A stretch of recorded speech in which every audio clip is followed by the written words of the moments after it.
আল্লাহ এ আল্লাহ তু নিয়েছে যে ছেলে আর বৌমার খিদমত আমাকে করতেই হবে, করাই কি এটা মনে করে নিয়েছে।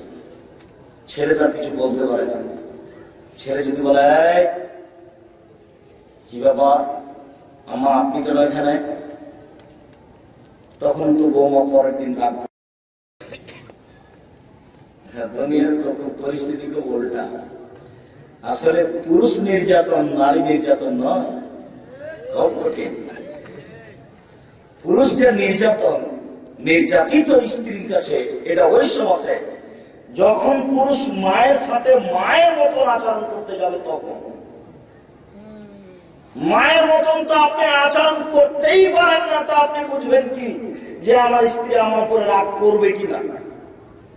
যা টাকা পয়সা ইনকাম করছেন মাস শেষে আর দিন আর দিন বইয়ের হাতে দিচ্ছেন, সব স্ত্রীর মায়ের হাত দিয়ে খরচ করেন দেখি। একবার একটা 1000 টাকা বা 500 টাকা নোট যদি স্ত্রী দেখে যে মায়ের হাতে দিলেন, তাহলে স্ত্রীর মুখ এত বড় পরিবেশ খুব কঠিন। এই জন্য আমরা বললেন আন্তালে দ্বারা মতো রাব্বা তারা, মালিক দাসী যেদিন মালিককে জন্ম দিবে সেদিন কিয়ামত হবে। যেদিন ছেলেরা মায়ের সাথে আচরণ করবে কাজের মেয়ের মতো, কথাতে কর্মে, সেদিন কিয়ামত হবে। অন্তরাল হোকাতাল ওরা তালা আলাতারে আশায়াতে তারা দুনিয়া। আর আপনি দেখবেন যে বিলের ধারে পুকুর পাড়ে খালি পায়ে গামছা পরে ছাগল চড়াচ্ছিল, তারাই প্রাসাদ বানাবে, তখন কিয়ামত হবে। আর দেখবেন খালি পায়ে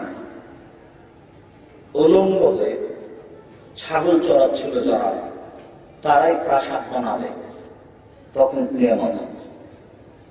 কয়দিন আগে তুলাগাঁয়ের ওই দিকে বাড়ি ছিল বিলের ধারে, ছাগল চড়াতো। ওরা বাপ বেটা চলে গেল ঢাকা, বেটা ঠেলা গাড়ি পিছন দিক থেকে ঠেলে আর বাপ সামনের দিক থেকে টানে, এটাই ছিল কাজ। কিভাবে হঠাৎ করে শোনা গেল যে তারা ঢাকাতে বাড়ি করেছে, তাই নাকি 10 টাকা, তাই এখন এমপি, তাই এখন মন্ত্রী, তাই এখন দেশ চালায়। প্রায় এমন আপনি দেখবেন, তা হতেই হবে। আল্লাহ রাসূল বলেছেন অবধান, এরকম ব্যক্তি প্রত্যেকের পিছনে আপনি লাগতে করবেন। ও বাদাম বিক্রি করবে বা ছাগল চড়াবে বা এরকম কিছু করবে। সুমন তালাকা জিজ্ঞাসাকারী চলে গেলেন, ফালাবস্তু মানিয়ে কিছুক্ষণ অপেক্ষা করলাম। জিজ্ঞাসাকারী চলে গেলেন, কিছুক্ষণ অপেক্ষা করলাম। তখন আল্লাহ রাসূল বলছেন, ওমর বলতে পারো জিজ্ঞাসাকারী কে? ওমর তো বললেন, আমরা তো আর জানি না। আল্লাহ রাসূল বলেন, ইনি হচ্ছেন জিবরাইল, তিনি তোমাদের নিকটে এসেছিলেন ইয়াল্লামুকুম দীনাকুম, তোমাদেরকে তোমাদের দিন শিখিয়ে দেওয়ার জন্য, বাস্তব সালাত ইবাদত শিখিয়ে দেওয়ার জন্য। তাহলে যিনি বসে কথা বলছিলেন ইনি হচ্ছেন জিবরাইল আলাইহিস সালাম। জিবরাইল মানুষের আকৃতিতে এসে রাসূলের হাঁটুর সাথে হাত লাগিয়ে বিস্তারিত বিবরণ পেশ করলেন মুখামুখি। তার দ্বিতীয় ছিল সালাত, নামাজ, সালাত। মহান আল্লাহ বলেন, আকিমিস সালাত লিযিকরি, সালাত আদায় করা আমাকে ডাকার জন্য। মহান আল্লাহ বলেন, ইন্নাস সালাতা তানহা আনিল ফাহশাই ওয়াল মুনকার ওয়া লাযিকরুল্লাহি আকবার, নিশ্চয় সালাত মানুষকে অশ্লীল অপছন্দ কাজ থেকে দূরে রাখে। নিশ্চয় সালাত আল্লাহকে ডাকার সবচেয়ে বড় মাধ্যম। ইবাদতের জগতে আল্লাহকে ডাকার সবচেয়ে বড় মাধ্যম হচ্ছে সালাত। আল্লাহকে ডাকার এর চেয়ে বড় মাধ্যম ইবাদতের জগতে কোনো মাধ্যম নেই। তবে আল্লাহকে সন্তুষ্ট করার দুনিয়াতে সবচেয়ে বড় মাধ্যম হচ্ছে সিয়াম।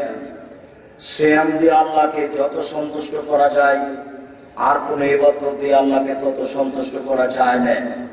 সালাত দিয়ে আল্লাহকে যত ডাকা যায়, আর কোন ইবাদত দিয়ে আল্লাহকে তত টাকা যায় না।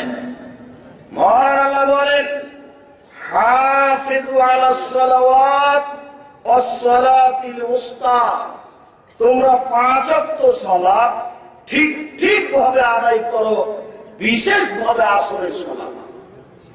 আসরের সালাত আদায় করতে যেন সময় 19-20 না হয়। 5টার সময় আসরের সালাত হবে না, এভাবে নিয়মিত আদায় করা। নির্ধারিত সময়ে তার প্রতি যথাযথ গুরুত্ব রেখে আসরের সালাত আদায় করো। মহান আল্লাহ বলেন, কাদ আফলাহাল মুমিনুন আল্লাযীনা হুম ফি সালাতিহিম খাশিউন, ওরাই সফল হলো যারা ভয় ভীতি নিয়ে সালাত আদায় করলো। সালাত আদায় করতে হবে ভয় ভীতি নিয়ে। ওযু করে আল্লাহু আকবার বলে তাড়াহুড়া করে রুকু সিজদা করে সালাম ফিরার নাম সালাত নয়। অন্তরে ভয় ভীতি নিয়ে গুরুত্ব সহকারে স্থির ভাবে সালাত আদায় করতে হবে, তাহলে সে ব্যক্তি সফল হবে। তাই মহান আল্লাহ আমাদের নবীকে আদেশ করেন, ফাসাল্লি লিরাব্বিক, আপনি আপনার প্রতিপালককে সন্তুষ্ট করার জন্য সালাত আদায় করুন। এমন ভাবে সালাত আদায় করুন যাতে করে আপনার প্রতিপালক সন্তুষ্ট হয়ে যান। বুরায়দা রাদিয়াল্লাহু তাআলা আনহু বলেন, রাসূল সাল্লাল্লাহু আলাইহি ওয়াসাল্লাম বলেছেন, বাইনাল আবদি ওয়া বাইনাল কুফরি তারকুস সালাহ, মানুষ এবং কাফেরের মধ্যে পার্থক্য হচ্ছে সালাত আদায় করা। সালাত জরুরি ভাবে মানুষকে আদায় করতে হবে। সালাত একাধিক হাদিস দ্বারা বোঝা যায় ফরজ, একাধিক আয়াত দ্বারা বোঝা যায় সালাত ফরজ, আদায় করতেই হবে যে কোনো মূল্যে। ওযু করে সালাত আদায় করতে হয়, পানি নেই তায়াম্মুম করে সালাত আদায় করতে হবে, মাটি নেই বিনা ওযুতে বিনা তায়াম্মুমে সালাত আদায় করতে হবে। কিবলার দিকে মুখ করে সালাত আদায় করতে হয়, কিবলা বোঝা যায় না, বিনা কিবলায় সালাত আদায় করতে হবে। দাঁড়িয়ে থেকে সালাত আদায় করতে হয়, দাঁড়িয়ে থাকা যায় না। বসে থেকে সালাত আদায় করতে হবে, বসে থাকা যায় না। শুয়ে থেকে সালাত আদায় করতে হবে। পরিষ্কার কাপড় পরে সালাত আদায় করতে হয়, পরিষ্কার কাপড় নেই, যেই কাপড়ে পেশাব পায়খানা লেগে আছে ওই কাপড় পরেই সালাত আদায় করতে হবে। পরিষ্কার অপরিষ্কার কোনো কাপড়ই নেই, কারণ বসত আপনি উলঙ্গ হয়ে আছেন, সালাতের সময় হয়ে গেছে, আপনাকে এই অবস্থাতেই সালাত আদায় করতে হবে, করতেই হবে। সালাত এমন একটি ইবাদত যা মানুষের অসুবিধা বুঝে না। সালাত এমন একটি ইবাদত যা মানুষের সমস্যা বুঝে না। সালাত এমন একটি ইবাদত যার কোনো বিকল্প নেই। হজের বিকল্প আছে, আমি অসুস্থ আর একজনকে টাকা দিলাম, ও হজ করলো, হজ আমার হয়ে গেল, হজের বিকল্প আছে। রোজা সিয়ামের বিকল্প আছে, আমি অসুস্থ ফকির মিসকিনকে সকাল সন্ধ্যা খাওয়ালাম, রোজা সিয়াম আমার হয়ে গেল। কিন্তু সালাত এমন একটি ইবাদত যার বিকল্প নেই। সালাত মানুষকেই আদায় করতে হবে, যে কোনো মূল্যে করতেই হবে। এ কারণে সেই কালে ইমাম আহমদ ইবনে হাম্বল রাহিমাহুল্লাহ বলেছেন, অলসতা করে সালাত আদায় করে না যারা, তাদেরকে হত্যা করতে হবে।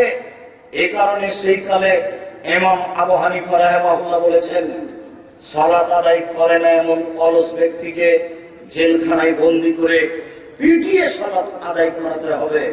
বর্তমান আরবি বিদ্বানগণ বলছেন, স্বামী সালাত আদায় করে স্ত্রী করে না, স্ত্রী সালাত আদায় করে স্বামী করে না, তাহলে সংসার সম্পর্ক বিচ্ছিন্ন হয়ে গেছে, তাদের আর সম্পর্ক নেই। তারা বলতে চাচ্ছেন সালাত আদায় না করলে মানুষ কাফের হয়ে যায়। তারা বলতে চাচ্ছেন সালাত আদায় না করলে মানুষ ধর্ম থেকে হয়ে যায়। আমরা অন্তত এই কথা না বলে আমরা বলতে চাচ্ছি সালাত আদায় না করলে মানুষ মহাপাপী হয়। মানুষকে সালাত আদায় করতেই হবে যে কোনো মূল্যে। সম্মানিত উপস্থিতি, আমরা সংক্ষিপ্ত বিবরণে পেশ করলাম সালাত আদায় করতেই হবে। পরের বিবরণে যারা সালাত আদায় করে না তারা কেমন,